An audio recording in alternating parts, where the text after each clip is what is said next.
When John Saxon died, his family believed they understood the future: an estate worth roughly $1.5 million, film royalties that would continue rolling in, and a pension that promised security. But within weeks, certainty turned into confusion. Saxon's son uncovered bank statements that didn't add up, assets were disappearing, and personal belongings began showing up for sale. While he was fading in his final days, money had quietly been moved. Court files later revealed a secret that tore the family apart, unraveling relationships built over decades. The truth behind Saxon's legacy proved darker than any horror film he starred in. John Saxon did not begin life amid Hollywood glamour. Born Carmine Orrico on August 5th in the tight-knit immigrant neighborhood of Bensonhurst, Brooklyn, he grew up in cramped apartments where Italian was spoken more than English. His father, Antonio, worked the docks. His mother, Anna, had journeyed from Calabria to America. Even his birth year caused confusion. Some listed 1935, others 1936, leaving his true age slightly uncertain. Nothing in his childhood suggested movie stardom. Yet the boy from a working-class family would later be renamed by a powerful agent and refashioned into a marketable young Hollywood face. Stories later floated around claiming he nearly died from childhood pneumonia and was sent upstate for recovery, but the most reliable records don't confirm that. What is certain is that pneumonia ended his life on July 25, 2020, in Murfreesboro, just 11 days before his 84th birthday. Fans who spent decades watching him fight his way through action films were struck by the quietness of his departure. A man trained in Shotokan karate and judo since the late 1950s, known for bruising stunts and hard-edged characters, slipped away softly in a hospital room. For many, the contrast was jarring. His path toward performing unfolded gradually. There is no verified record of school plays at age 10, though cinema had already captured him during his teen years. He spent hours in dark neighborhood theaters, absorbing stories bigger than life in Bensonhurst. One ordinary afternoon, a modeling scout noticed him sitting in a movie house. Soon he was posing for magazine spreads, romance covers, detective drama layouts, sometimes staged as a wounded street kid. In one image, he collapsed beside a garbage can, playing a Puerto Rican gang member. That photo reached Hollywood and caught the eye of Henry Wilson, the agent known for manufacturing screen idols. Wilson met the Orrico family, signed the boy, and changed everything. Growing up with a dock worker father meant living with a constant threat of layoffs, injury, and financial uncertainty. Those tensions shaped him. Years later, when he played hardened policemen or flawed working men, it felt real, like he was drawing from memories buried beneath the surface. Many writers noticed he gravitated naturally toward rough-edged roles, and his own remarks about Brooklyn suggested those early hardships never fully left him. Despite rumors, he finished school, graduating from New Utrecht High in 1953. He earned money where he could, including running an archery concession at Coney Island while pursuing modeling. One magazine cover landed in Henry Wilson's hands, and soon the teenager, just 16 or 17, was on a train to California. Wilson promptly renamed him John Saxon, believing Carmine Orrico sounded too ethnic for Hollywood marketing. In April 1954, Universal signed him for $150 a week, an astonishing salary for a dock worker's son. He studied acting under the renowned Stella Adler, learning craft behind the handsome image. His break came from that stage detective photo shoot. Wilson flew him to Los Angeles, and by April 1954, Universal had him under contract.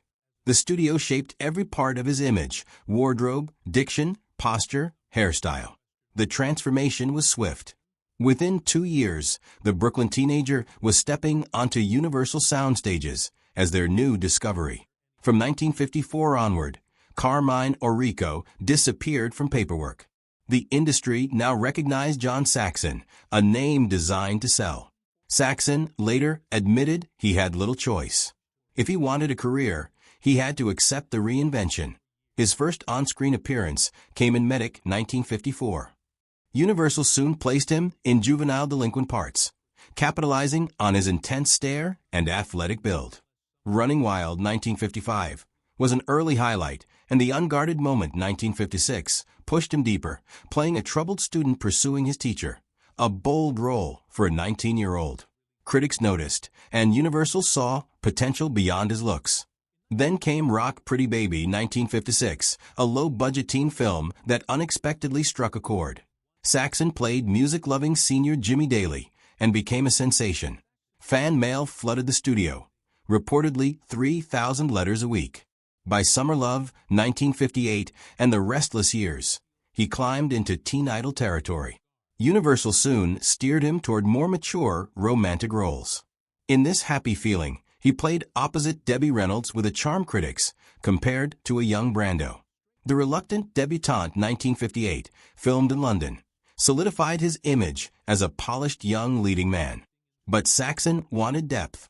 In The Big Fisherman 1959, a biblical epic based on a massive novel, he stepped away from light-hearted youth roles.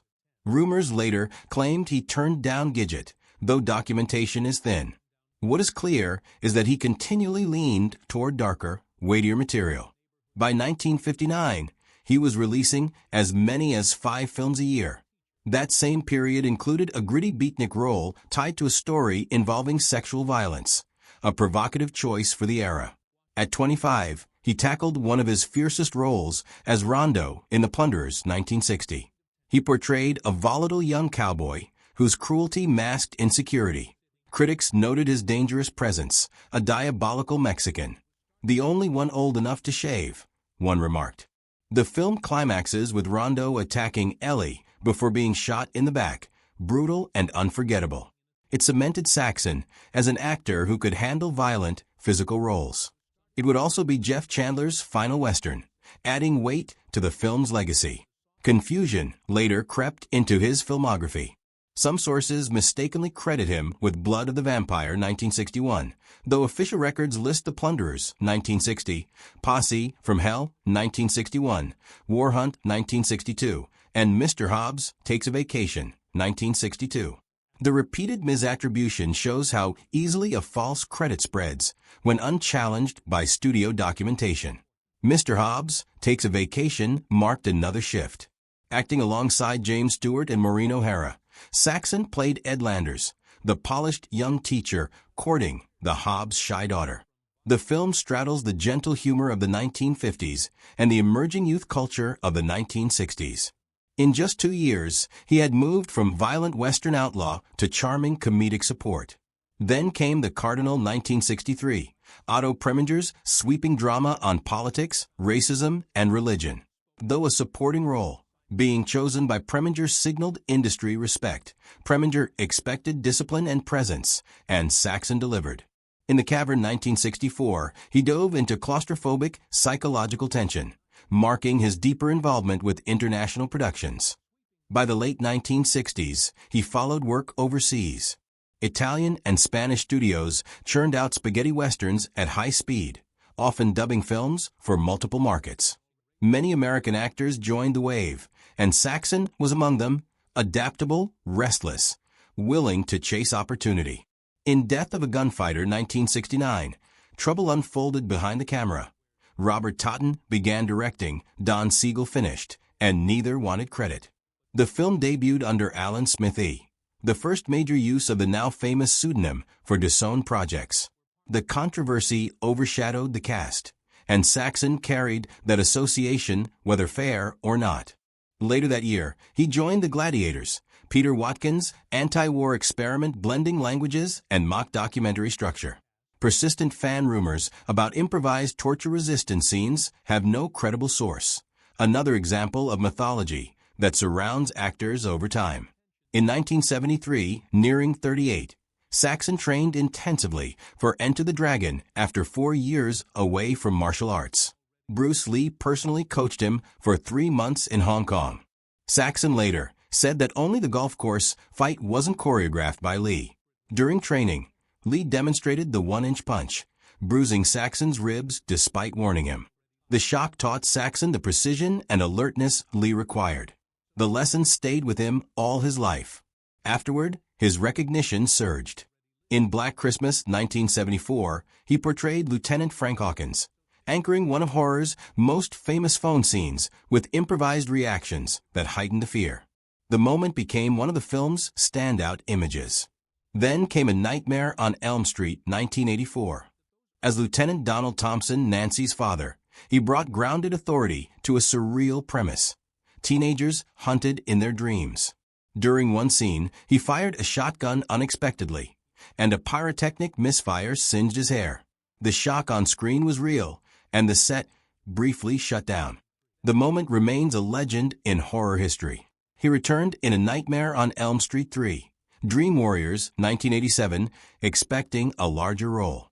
With a budget of $3.2 million, favoring younger cast and special effects, his part was reduced. Tension followed, and he and Wes Craven disagreed openly about script changes.